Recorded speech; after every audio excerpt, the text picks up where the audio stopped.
চাচা, এই ক্রিমিনালগুলো আপনার কাছে আসছিল কি জন্য? শালারা তো প্রচুর শয়তান, নিশ্চয়ই খারাপ উদ্দেশ্য নিয়ে আসছে। সমঝোতা করে বেড়াচ্ছিল ষড়যন্ত্র করে, বেশি দিন তো আর মাঠে টেকা যায় না।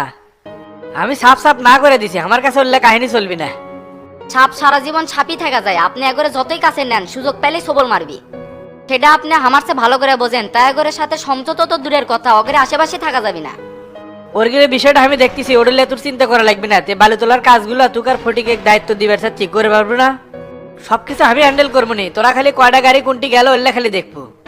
তাহলে তো কাজ 100-100 হবে। তে চাচা, জামিনের কি হলো? ওস্তাদ কি বাড়াবি না? আজকে তো 16 তারিখ, 18 তারিখের তো আর বেশি সময় নাই, মাত্র 2 দিন আছে। হ্যাঁ, উকিলের সাথে কথা আছে, 18 তারিখে হিয়ারিং করলে ইনশাল্লাহ বাড়াবি। আল্লাহ আল্লাহ করে সেদিন মুখ তুলে তাকালে এবার অন্য খেলা খেলবো। আপনার কথা আর ওস্তাদের কথা ভেবে তো আজকে খালি চুপ আছিলাম, তাছাড়াও তো ডনেক এটি ম্যার হয়ে গেল নি। শালার কত বড় সাহস, চাচার বাড়ির সামনে দাঁড়িয়ে থেকে হামাকি ভিতরে ঢুকতে দেয়নি।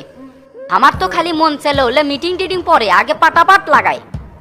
সব জায়গায় ক্ষমতা দেখার লাগে না রে গোল্লা, এখন মারামারি করার প্রয়োজন নাই, সামনে নির্বাচন, তারপর দেখা যাক।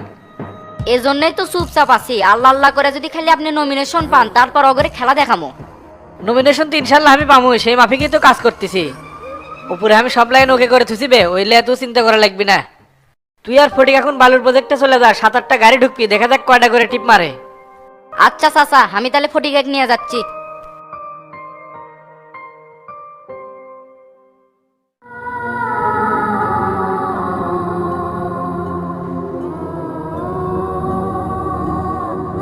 কতদিন পরে তোমাক দেখলাম, আমি একটা জিনিসই বুঝবার পাই না, তোমাক দেখতে এসপের ছেলে তুমি দেখতে এসপের দাও না কিসে? জেলের বন্দি জীবন কি ভালো? এইভাবে দেখলে খুব খারাপ লাগে, তাই আসবেন না করি। নিরপরাধ হয়েও জেল খাটতেছি, এটা যে কত বড় কষ্ট বুঝন যাবি না। সহ্য তো আমি বাড়িতে করবার পারি না, প্রত্যেকটা সময় প্রত্যেকটি মুহূর্ত শুধু তোমার কথাই মনে পড়ে। দুঃখে কষ্টে ভরা আমার এই জীবন, কবে যে সুখের দেখা পামু নিজেও জানি না। এভাবে আর কতদিন জেলে থাকবা? এর একটা বিহিত বের করো তাড়াতাড়ি। 18 তারিখে একটা ডেট আছে, দেখা যাক ওই দিন মনে হয় হতে পারে। চাচা যে বাইরে কি করতেছে তাই তো বুঝতেছি না, এতদিন তো লাগার কথা না। তোমাকে আমি বারবার কই উকিলের সাথে আমি কথা কই, তুমি তো আমার কথাই কবের দাও না। এগুলা খুব সেনসিটিভ কাজ, নিজের মানুষ করলে তাড়াতাড়ি হয়। এই যে পিবিআই অফিসার আছে, আমি বারবার দেখা করবার চাইলাম, তা চাচা আমাকে দেখা করবারই দিল না। অলরেডি কবর থেকে লাশ তোলা হয়ে গেছে, এখন শুধু ময়না তদন্তের রিপোর্ট দেওয়া বাকি। তুমি ডাক্তারের সঙ্গে কথা বলো, ময়নাতদন্তের রিপোর্ট সঠিক পাওয়াটা খুব জরুরি। তা তুমি কি একা আছো? পুষ্প আসেনি? আচ্ছা, ওর মা আমার সাথে ওয়েটিং রুমে বসে আছে। পুষ্পর সাথে কি দেখা করবে? পুষ্প কি পাঠিয়ে দেবো? কতদিন হলে ছেলের মুখটা দেখি না। আচ্ছা, পাঠিয়ে দাও।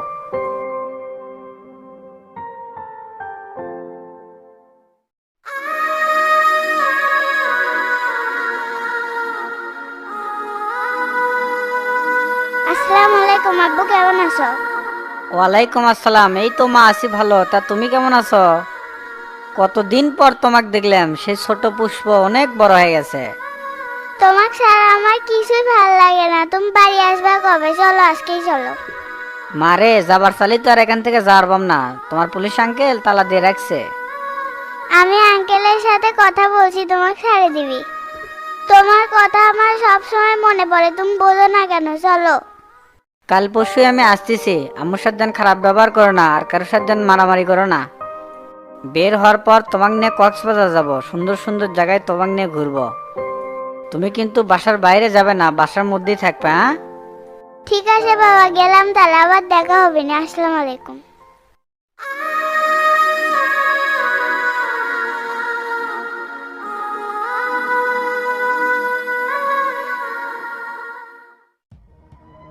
ইনকে করে দাও চলা যায় না। সবিক চাচা যে ব্যবহারটা দেখালো, আমি তো মেনে নিতে পারছি না।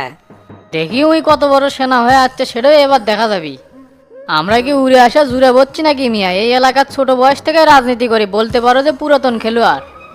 আমাদের পিছে লাগলে তাক ছাড় দিব না, আর শেষ আমরাও দেখে ছাড়মো। কামের কাম কিছুই করে পাচ্ছি না, ডায়লগ আর কত দিবেন? এর মধ্যে ময়নাতদন্তের রিপোর্ট দিলে পাশা উল্টে যাবে নি। ভাবছিলাম এমপি হামলাই হমো, রাস্তা একবার তেলতেলা, তা না দেখেছি একের পর এক ঝামেলা লেগেই আছে। তুই এত চাপ লিচ্ছু কিসে? মাথা না ঠান্ডা রাখ, রাজনীতি কিন্তু মাথা দিয়েই করতে হয়। তারপর দেখেক না কোন দিককার পানি কোন দিক, যে অবস্থা বুঝাই ব্যবস্থা নেওয়া লাগবি। সত্য ফ্লাশ হয়ে গেলে এটি কি তুই একলাই ফাঁসবো? মাইন কাটছি, এবার তো আমিও পরে আছি। ভাই এটি আর বসে না থাকে চলেন তদন্ত অফিসারের সাথে দেখা করে আসি। কোনোভাবে লোকটাকে যদি ম্যানেজ করা যায় তাহলে কিন্তু কাজ 100-100 হবে।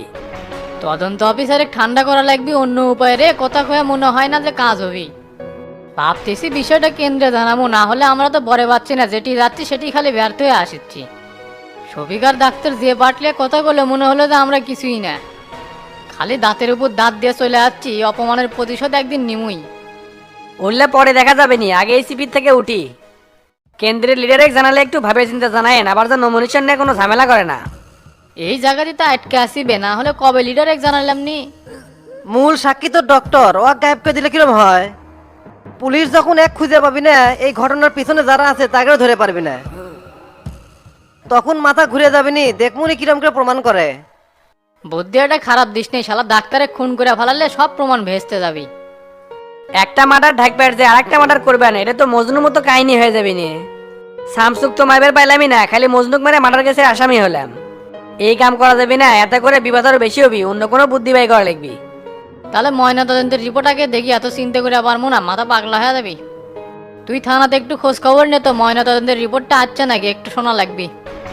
এসআইয়ের সাথে আমার ভালো সম্পর্ক, থানার কি খবর ওয়াক দিয়ে পাওয়া যাবে। হালকা কিছু মাল শুঙ্গালে কোথা খালি পরকে বারকে দিবে। তাহলে দেরি না করে তুই তাড়াতাড়ি থানার যা, থানার আপডেটটা শোনার আমার খুব দরকার। জীবনটা একবারে এলোমেলো হয়ে গেল, আর কিছুই ভাল লাগে না। চাপের উপরে চাপ, সিনেমার মধ্যে নায়ক জসিমে এত চাপ নাই, যে চাপ আমি নিচ্ছি। তোর এই হল ডিলের জন্য আরো সমস্যা বেশি হচ্ছে, এত চাপ লিচ্ছ কিসের জন্য বে? যেখানে সমস্যা আছে সেখানে সমাধানও আছে, একটু ধৈর্য ধর, সব ঠিক হয়ে যাবি।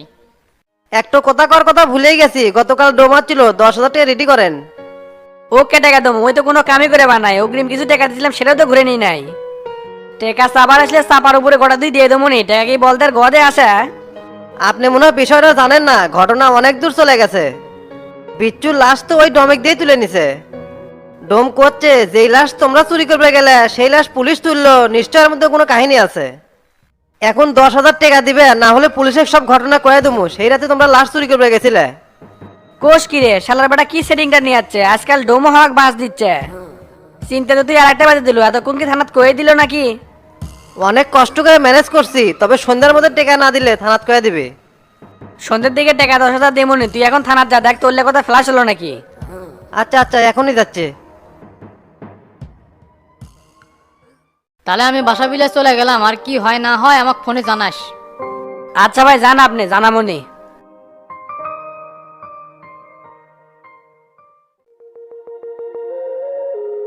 কেবারে চাচা কোনো ওষুধ নেবেন নাকি? এ মন্টু চাচা কোনো ওষুধ নিবি না, আমার সাথে আছে। এ হে, আমি তো চিনা পারিনি, মনে করছি ওষুধ নিবে যাচ্ছে। তে ভেতরে আসো, চাটা খাও। না রে, এখন চা না খাই, তো ব্যবসা বাণিজ্য কিরম হচ্ছে? হচ্ছে আল্লাহর রহমতে ভালোই, বউ নাই সোল নাই, এত টাকা দিয়ে কি করবো? ঠান্ডা আসায় মানুষের অসুখ বিসুখ বেড়ে গেছে, কাস্টমারের সেই চাপ, খালি মানুষ ঠান্ডার ওষুধ নিচ্ছে। বিশেষ করে শিশু আর 50+ যারা, তাগরের সংখ্যাই বেশি। এতে তো তোমারই ভালো, ইনকাম বেড়ে গেছে। আল্লাহর রহমতে ইনকাম নিয়ে চিন্তা করি না, দিন গেলে 1000-1500 থাকেই। দিনে 2টা স্যালাইন করলে 400 টাকা, আবার কাটা ফাটা তো আছে, ওষুধও আছে। সব মিলে আল্লাহ ভালোই চালাচ্ছে, খালি বোর্ডও নাই। দিন শেষে শোল্ডার মুখ দেখলে খুব কষ্ট লাগে। চিন্তা করিস না, আল্লাহ একটা ব্যবস্থা করেই দিবি, তুই সৎভাবে চলে। ভাগ্যে আসিল বউ চলে গেছে, তোর মতো চেংরা 2-4 গ্রামের মধ্যে আছে। কথা তুমি খারাপ কাওনি, স্যাংরা হিসাবে আমি খুব ভালো। তে চাচা মেয়ে, আপনি তো ঠিক চিনা পেলাম না, আপনার কোন গ্রামে বাড়ি? বিল চাপড়ি, খালের পশ্চিম পাশেই আমার বাড়ি। তুমি চিনা পারবে না, তোমার চাচা আছে না, তাই ঠিকই চিনা পারবি। বিল চাপড়ি তো আমার অনেক বন্ধু বান্ধব আছে, আগে তো সারাদিনই ওটি থাকছি। আয়নাল ভাইয়ের সাথে যাচ্ছেন, কিছু না খেলে কিঙ্কা করা হয়, চা বিস্কুট কিছু খেয়া যান। না না বাবু, আজকে আর না খাই, অন্যদিন খামনি। তাই না, চলো একটু বাইর যাওয়া লাগবে, ধান কাটে ধুসিতে ওল্লা আনা লাগবে। আচ্ছা চলেন, তেমন তো থাকো, পরে কথা হবেই নি। আচ্ছা ভাই, যাও তাহলে, সময় করে আবার আসো।